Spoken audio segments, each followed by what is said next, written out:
Saudara-saudara yang dikasihi Tuhan kita Yesus Kristus, saat ini kita akan belajar bersama-sama tentang firman Tuhan, dan judulnya adalah pemberitaan Injil yang berlainan. Seperti kita ketahui bersama, walaupun di dalam perjanjian baru menekankan kepentingan pemberitaan Injil Kristus, termasuk Injil yang berlainan juga disebutkan.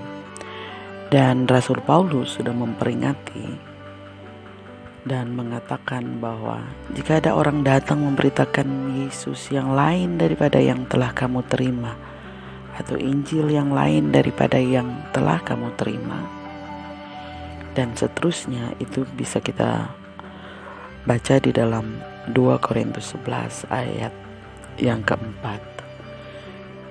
Dia juga meneruskan bahwa sebab orang-orang itu adalah rasul-rasul palsu, pekerja-pekerja yang curang, yang menyamar sebagai rasul-rasul Kristus. Hal ini tidak usah mengherankan memang, sebab iblis pun menyamar sebagai malaikat terang. Jadi bukanlah suatu hal yang ganjil jika pelayan-pelayannya menyamar sebagai pelayan-pelayan kebenaran. Tetapi kesudahan mereka akan setimpal dengan perbuatan mereka. Itu bisa kita baca di dalam 2 Korintus 11 ayatnya yang ke-13 sampai dengan 15.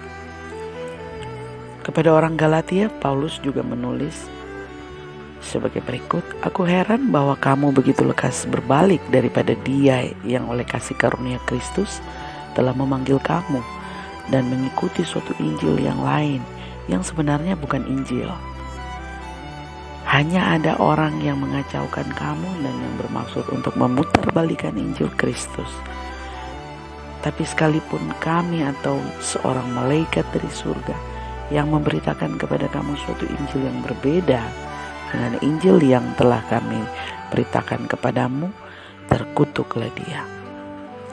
Seperti yang telah kami katakan dahulu, sekarang kukatakan sekali lagi. Rasul Paulus mengatakannya sekali lagi.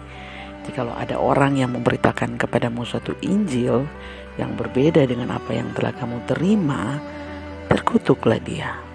Itu kita bisa baca di dalam kitab Galatia 1 ayat 6 ya, sampai dengan 9.